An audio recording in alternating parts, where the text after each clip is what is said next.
Hello students, welcome to my YouTube channel. आज की इस वीडियो में हम पढ़ेंगे क्लास 10th की साइंस का चैप्टर नंबर 3 का पार्ट 3। हमें पढ़ना था यहाँ से refining of metals. The metals produced by various reduction processes described above are not very pure. जैसे कि हमने पिछली वाली वीडियो में पढ़ा था कि हमें जो टॉप रिएक्टिविटी सीरीज में सबसे ऊपर मेटल होते हैं वो हमें इलेक्ट्रोलाइटिस की प्रोसेस से उन्हें हम उनके ओर से अलग कर सकते हैं, लेकिन उससे जो मेटल मिलता है हमें वो भी बहुत ज़्यादा प्योर नहीं होता, थोड़ी बहुत इम्प्योरिटीज उसमें रह जाती हैं। They contain impurities which must be remove to obtain pure metal. और उनमें इम्प्योरिटीज होती हैं तो हमें उन इम्प्योरिटीज को हटाना होता है ताकि हमें प्योर मेटल मिल सके। The most widely used method for refining impure metals is electrolytic refining. और जो बहुत ज़्यादा एक कॉमन मेथड है जिसको बहुत ज़्यादा यूज़ किया जाता है मेटल्स को रिफाइन करने के लिए फिर से, ताकि उनमें से इम्प्योरिटीज निकल जाए, वो है इलेक्ट्रोलाइटिक रिफाइनिंग। इलेक्ट्रोलाइटिक रिफाइनिंग क्या है? Many metal such as copper, zinc, tin, nickel, silver, gold etcetera are refined electrolytically. ये वाले मेटल जो हैं इनको हम इलेक्ट्रोलाइटिकली रिफाइन करते हैं। In this process the impure metal is made the anode and a thin strip of pure metal is made at the cathode।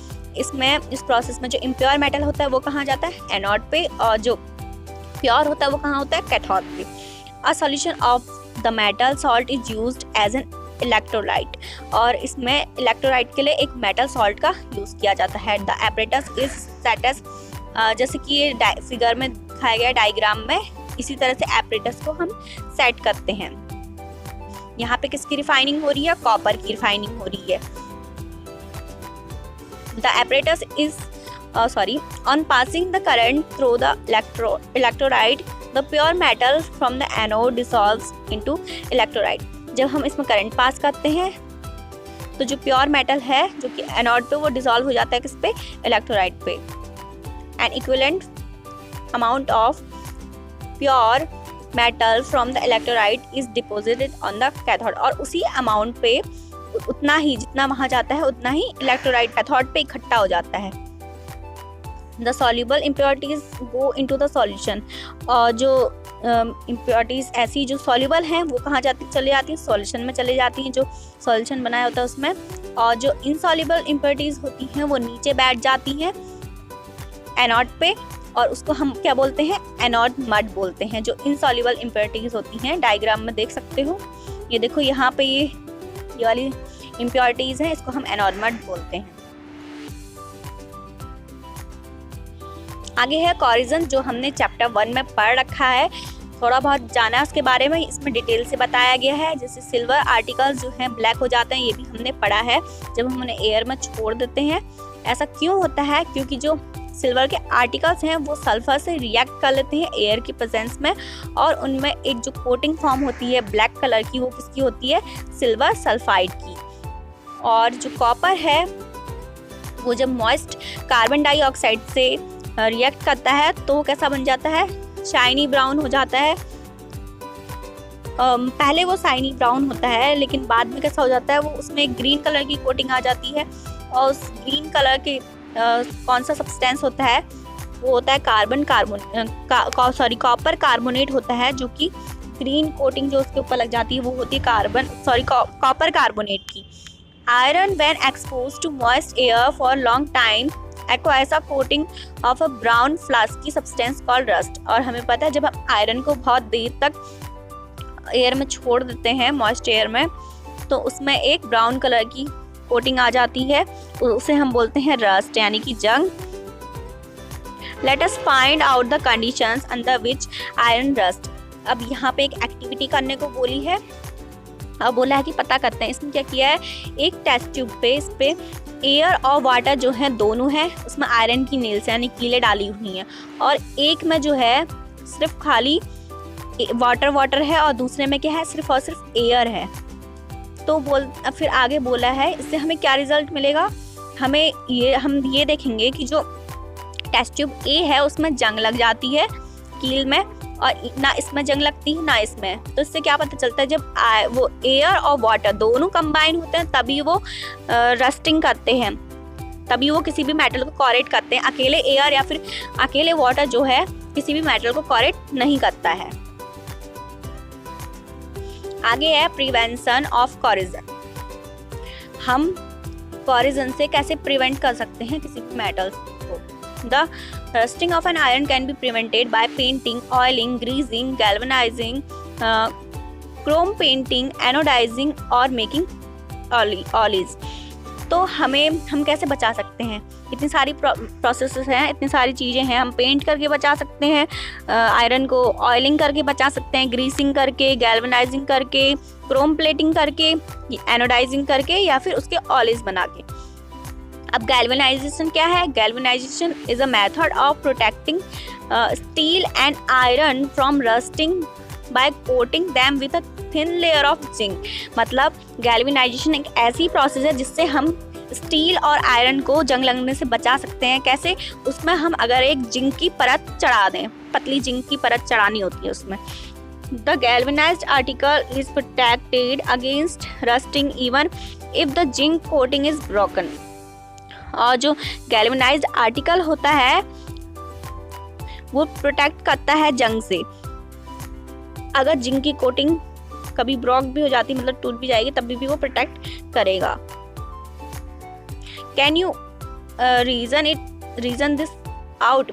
क्या आप इसके पीछे की वजह का पता लगा सकते हो?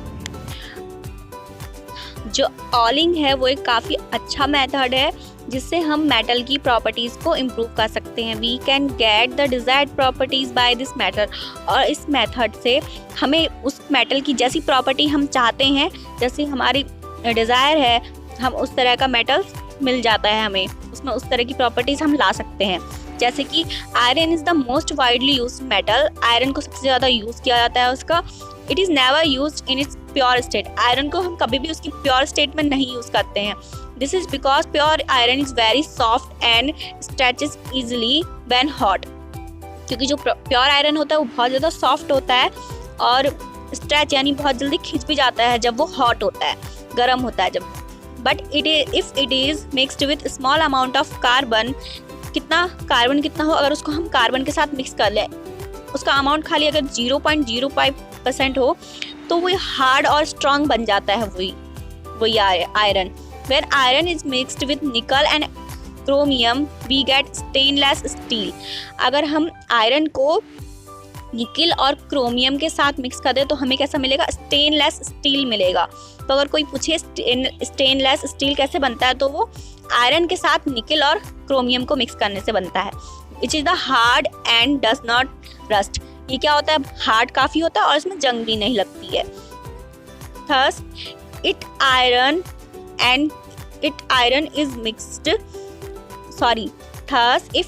is mixed with some other substances, its properties change. इसी तरह से अगर हम आयरन को किसी और मेटल के साथ मिलाएंगे तो उसकी प्रॉपर्टीज चेंज हो जाएंगी और इसी को बोलते हैं ऑलिंग। In fact, the properties of any metal can be changed if it mixed with some other substances. और ये सिर्फ आयरन के केस में नहीं होता, हम किसी भी मेटल की प्रॉपर्टी को बदल सकते हैं किसी और मेटल के साथ मिक्स करके। The substance added may be metal or non-metal. जो हम उसमें जिसको हम ऐड करें, यानी जो हम मिलावट जिसकी कर रहे हैं, वो मेटल भी हो सकता है, नॉन मेटल भी हो सकता है। And oly is a homogeneous mixture of two or more metals और a metal and a non metal. Alloy क्या है? होमोजीनस मिक्सचर है टू और मोर मेटल्स का, मतलब दो या दो से ज़्यादा मेटल्स का। और वो क्या हो सकता है? मेटल भी हो सकता है और नॉन मेटल भी हो सकते हैं। It is prepared by first melting the primary metal.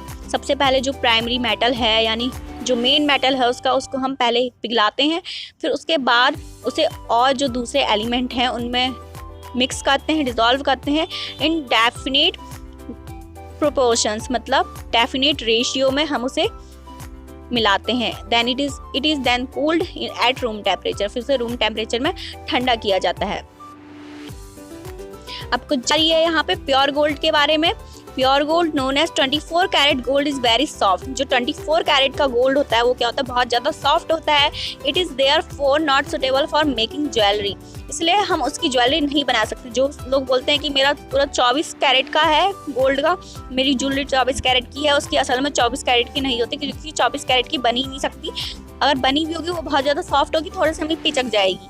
It is alloyed with either silver or copper to make it hard. इसको या तो सिल्वर के साथ इसको मिलाया जाता है या कॉपर के साथ मिलाया जाता है गोल्ड को, ताकि वो थोड़ा हार्ड हो जाए. Generally in India 22 carat gold is use for making ornament. India में जो गहने बनाए जाते हैं वो 22 कैरेट गोल्ड के बनाए जाते हैं. It means 22 parts of pure gold is allowed with 2 part of either copper और सिल्वर. इसका मतलब है जो गोल्ड का 22 पार्ट है उसको किसके साथ मिक्स किया जाता है, 2 पार्ट्स उसमें किसके होंगे, या तो कॉपर के होंगे या फिर सिल्वर के होंगे. If one of the metal is mercury then the alloy is known as an amalgam.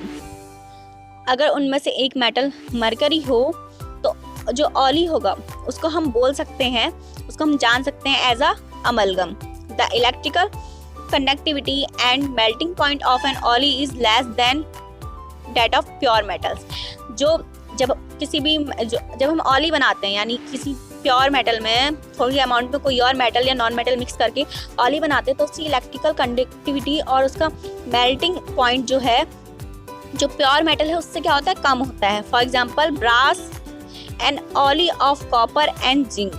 जो ब्रास है किससे मिलकर बना है, कॉपर और जिंक से मिलकर बना है. वो किसका, ब्रास किसका ऑली है, कॉपर और जिंक का. And bronze and alloy of copper and tin. और जो ब्रॉन्ज है वो किसका ऑली है, कॉपर और टिन का. Are not good conductor of electricity. ये जो है इनके ऑली हैं गुड कंडक्टर नहीं है इलेक्ट्रिसिटी के. Whereas copper is use for making electrical circuits. लेकिन जो कॉपर है उसको तो इलेक्ट्रिकल सर्किट में यूज किया जाता है. Solder is an alloy of lead and tin. और जो सोल्डर है वो क्या है, किसका ऑली है, लेड और टिन का. यहाँ पे याद कर लेना कि कौन से किसके ऑली हैं. Has a low melting point. और उसका लो मेल्टिंग पॉइंट है. And it is use for welding electrical wires together. और ये वेल्डिंग में यूज किया जाता है, इलेक्ट्रिकल वायर्स को वेल्ड करने में, एक साथ जोड़ने में. अब यहाँ पे है लास्ट में, इसके बाद चैप्टर खत्म हो जाएगा. The wonder of N ancient Indian metallurgy.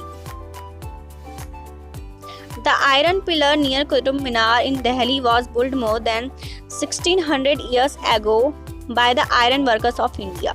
जो इंडिया में हमारे दिल्ली पे कुतुब मीनार है, जो पिलर है वहाँ का, उसके पास कुतुब मीनार के बगल में पिलर है एक आयरन का, उसको 1600 साल पहले बनाया गया है. इंडिया के आयरन वर्कर्स ने बनाया है. They had developed a process which prevent iron for rusting. और उन्होंने ऐसी कोई प्रोसेस डेवलप कर रखी है जिससे कि उसमें क्या होती है, उस आयरन पिलर में रस्ट नहीं हो रही, यानी उसमें जंग नहीं लगती है.